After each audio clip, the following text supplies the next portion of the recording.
سبحان اللہ سبحان اللہ سبحان اللہ سبحان اللہ سبحان اللہ سبحان اللہ۔ ہم نے رب کے حکموں کو توڑا، ہم نے پرواہ ہی نہیں کی۔ ہم سمجھے دنیا میں آئے ہیں تو ہماری دنیا ہے، آوارہ ہوں، خواہشات نفس کے مطابق زندگی گزاریں، آنکھیں بے حیائی میں لگی رہیں، سوچیں آوارگی میں لگی رہیں، کان نغمے سنتے رہے، زبان جھوٹ بکتی رہی، ظلم و جبر کا بازار گرم رکھا، عصمت عزت پامال کرتا رہا، لوگوں کا مال لوٹتا رہا، حق غصب کرتا رہا، کلیجی اور دل چیرتا رہا، لوگوں کو زخمی کرتا رہا، لوگوں کے جذبات سے کھیلتا رہا، پرواہ نہیں کی کہ یہ دنیا ہے، امتحان گاہ ہے، چند دنوں کے لیے آئے ہیں، اللہ کے حضور پیش ہونا ہے، عملوں کا حساب ہونا ہے۔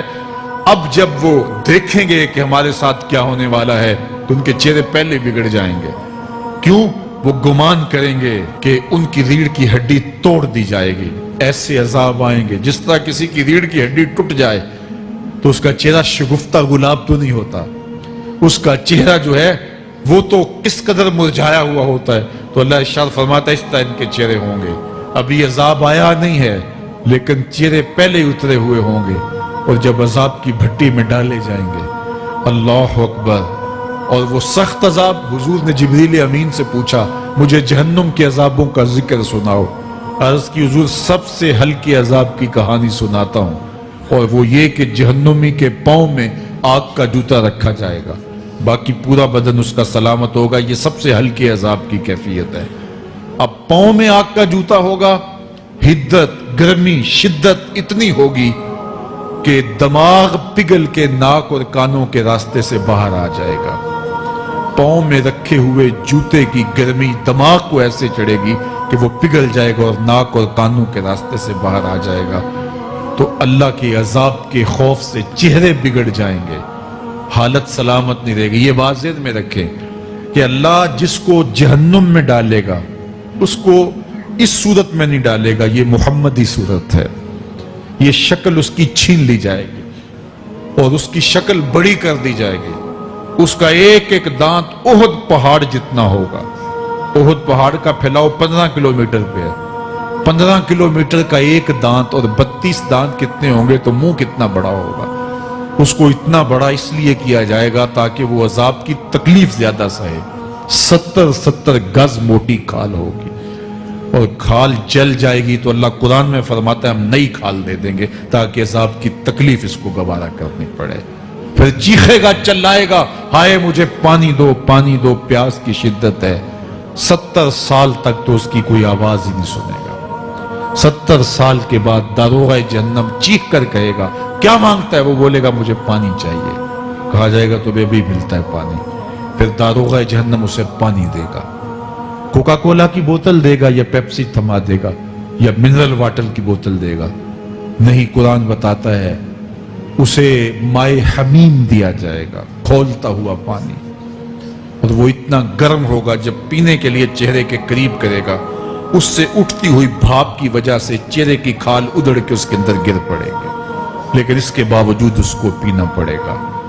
اللہ فرماتا ہے یہ دنیا ہی سب کچھ نہیں ہے، سمجھ لیا یہی سب کچھ ہے، آخرت کو بھول گئے، صبح اٹھے کام پہ چلے گئے، شام آئے آبادگی میں چلے گئے، صدائیں آتی رہی حی علی الصلاح حی علی الفلاح، کوئی پرواہ نہیں کی، نہ پیشانیوں نے سجدے کیے، نہ سوچوں میں پاکیزگی آئی، زندگی یوں گزار کے چلے گئے۔ ایسے نہیں، کہا ایک وہ ہوں گے جن کے چہرے شگفتہ گلاب ہوں گے، ایک وہ ہوں گے جن کے چہرے بگڑے ہوئے ہوں گے۔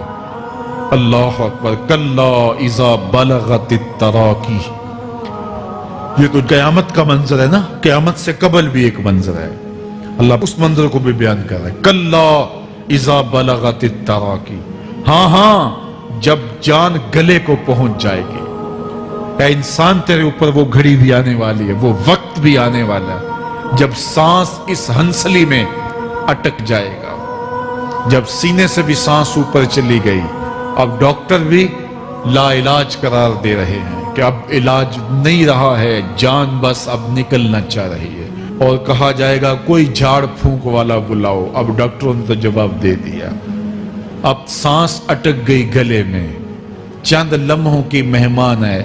اب ڈاکٹروں نے کہا اب ہماری جانب سے لا علاج ہو گیا, اب لے جاؤ اس کو گھر یا وینٹیلیٹر پہ ڈال دیتے ہیں اس کو, بس اب ہماری جانب سے کوئی اس کا علاج نہیں ہے.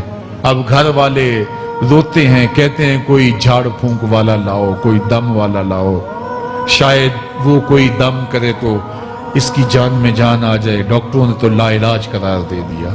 وَظَنَّ عَنَّهُ الْفِرَاقِ. اللہ فرماتا ہے یہ تو جھاڑ پھونک والے کو ڈھونڈ رہے ہیں, لیکن جس کی سانس یہاں اٹکی ہے وہ سمجھ گیا ہے اب موت آ گئی ہے. اس کو یقین ہو گیا ہے کہ اب موت کے لمحے آ گئے ہیں, اب میں بچ نہیں پاؤں گا. اب آنکھیں تاڑے لگی ہوئی ہیں. وَالْتَفَّتِ السَّاقُ بِالسَّاقِ. پنڈلی پہ پنڈلی چڑھ رہی ہے. جب موت آ جاتی ہے تو پھر پنڈلی سے پنڈلی لپٹ جاتی ہے, اس کو پھر جدا کرتے ہیں اور جدا کر کے دونوں انگوٹھے باندھ دیتے ہیں تاکہ پنڈلی کے اوپر پنڈلی نہ چڑھے. اللہ وہ منظر بیان کرتا ہے, صاحب یہ وقت آنے والا ہے جب دونوں انگوٹھے باندھ دیے جائیں گے, جب ناک میں روئی ٹھونس دی جائے گی, جب چٹے لباس میں کفن دیا جائے گا, جب غسال کے سامنے بے بس پڑے ہوں گے, وہ چاہے یہ بازو اٹھائے چاہے یہ بازو اٹھائے, گرم پانی ڈالے یا سرد پانی ڈالے, جب بس پڑے ہوئے ہوں گے جو ہے وہ غسل دینے والوں کے, اور ناک میں روئی ہوگی اور دونوں انگوٹھے آپس میں بندھے ہوں گے.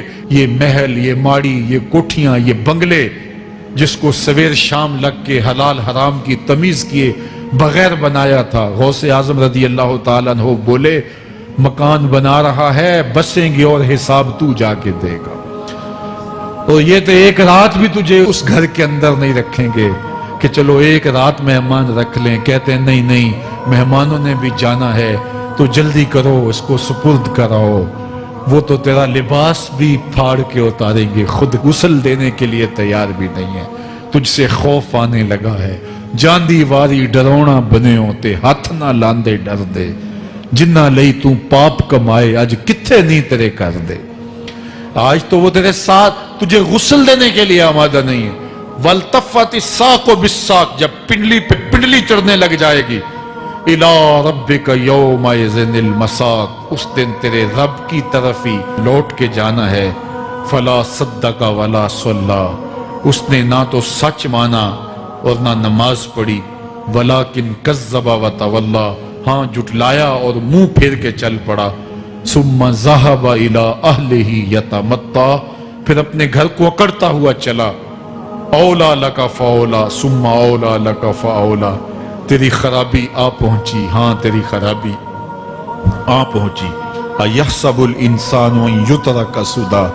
انسان دنیا میں یہ گمان کرتا ہے اس کو سدا چھوڑ دیا جائے گا. سدا عربی میں ایسے اونٹ کو کہتے ہیں جس کی مہار کسی کے ہاتھ میں نہ ہو. شترے بے مہار, جہاں مرضی جس گھاٹ سے چاہے پانی پیے, جہاں سے مرضی چارہ لے, تو اس شترے بے مہار کو کہتے ہیں سدا. تو یہ انسان بھی گمان کرتا ہے کہ میں بھی سدا ہوں, مجھے کوئی کیوں پوچھے, میرے جذبات پہ کوئی کیوں قدغن لگائے, مجھے کیوں روکے کوئی. بالخصوص جوانی کے ایام کے اندر جوان کو بڑا ہوتا ہے کہ کوئی مجھے کیوں, وہ تو ماں باپ کے کہنے میں بھی نہیں آنا چاہتا. وہ کہتا ہے کیوں مجھے روکتے ہیں, میری جوانی ہے, میرے جذبات ہیں, مجھے آزادی سے جینے دو, کیوں میرے راستے میں رکاوٹ بنتے ہو, میں سدا ہوں. اللہ فرماتا ہے نہیں, ایک اونٹ تو سدا ہو سکتا ہے جس کو میں نے اشرف المخلوقات بنایا ہے, اس کو تو سدا نہیں چھوڑوں گا, اس کو تو پابند بناؤں گا حکام کا. اب وہ کہتا ہے کہ نہیں نہیں, یہ کیسے دوبارہ اٹھائے جائیں گے. اب دوبارہ وہی بات پھر آ گئی.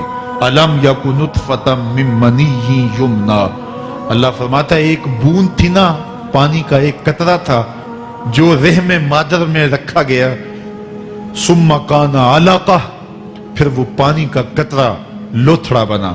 فخلق فسوی. پھر اللہ نے اسے پیدا فرمایا اور پھر ٹھیک ہموار کیا. فجعل منہ الزوجین الذکر والانثی. پھر اس سے وہ جوڑ بنائے, کوئی مرد بنایا کوئی عورت بنائی.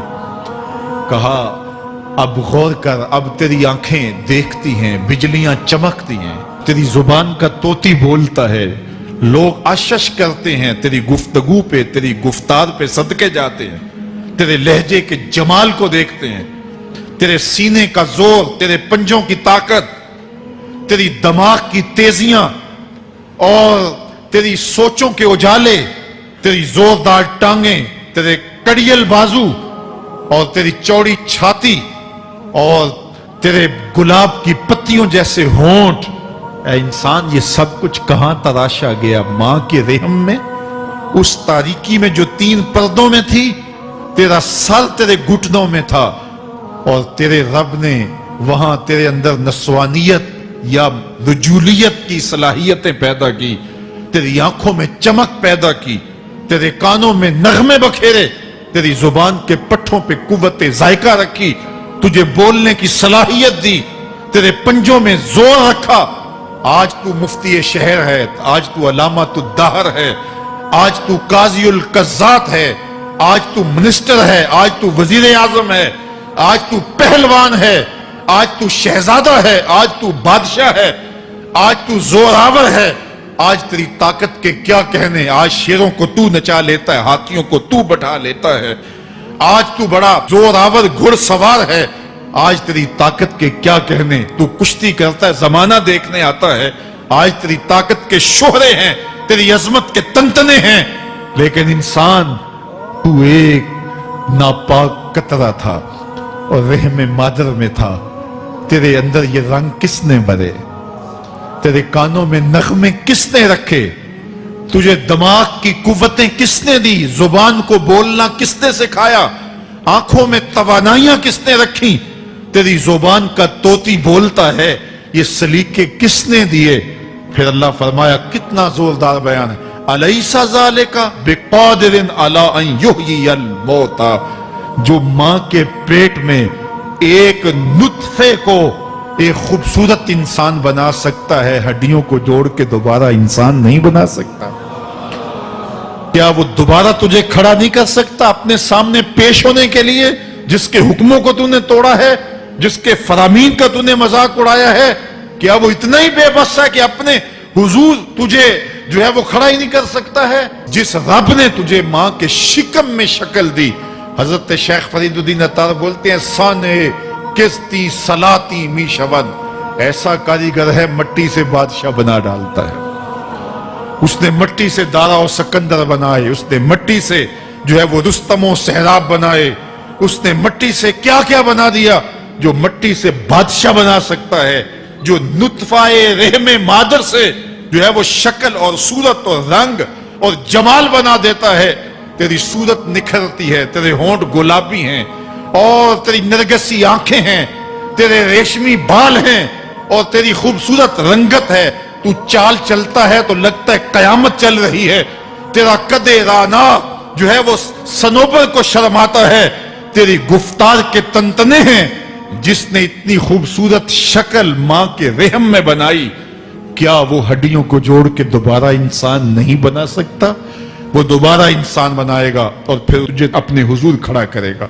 اور ایک حدیث میں آتا ہے، اللہ بندے کو اپنے حضور کھڑا کرنے کے بعد اپنے سامنے سے ہٹنے نہیں دے گا جب تک 5 سوال نہیں پوچھ لے گا۔ ان عمرہ ہی فیما افنا ہو، اس کی عمر کے بارے میں پوچھے گا، کہاں ضائع کی؟ میں نے تجھے زندگی دی، 60 سال 70 سال 40 سال 50 سال، اس زندگی کو کہاں گزار کے آیا ہے؟ ان شبابہ فیما ابلا ہو، اس کی جوانی کے بارے میں پوچھا جائے گا، جوانی کہاں گزار کے آیا ہے؟ مجنوں تو نہیں بنا رہا، خواہشات کا اسیر تو نہیں ہو گیا، دیوانوں کی طرح زندگی تو نہیں گزار کے آ گیا؟ تیری جوانی کسی چوک میں تو نہیں گزری، تیری جوانی آوارگی میں تو نہیں گزری، ساری رات سوشل میڈیا کے اوپر گندگی اور غلاظتیں تو نہیں دیکھتا رہا؟ تیری زندگی گزری کہاں ہے؟ تیری جوانی گزری کہاں ہے؟ اگر کوئی جواب نہ ہوا تو پھر کیا جواب دے گا؟ اور وہ کتنا خوش نصیب ہوگا جو کہے گا، مالک میری جوانی سجدوں میں گزری، میری جوانی قیام میں گزری، میری جوانی رکوع میں گزری۔ میرے حضور فرماتے ہیں، سبعۃ یظلھم اللہ فی ظلہ یوم لا ظل الا ظلہ، 7 اشخاص ایسے ہیں قیامت کے دن جب کوئی سایہ نہیں ہوگا، اللہ ان 7 کو اپنے عرش کا سایہ دے گا۔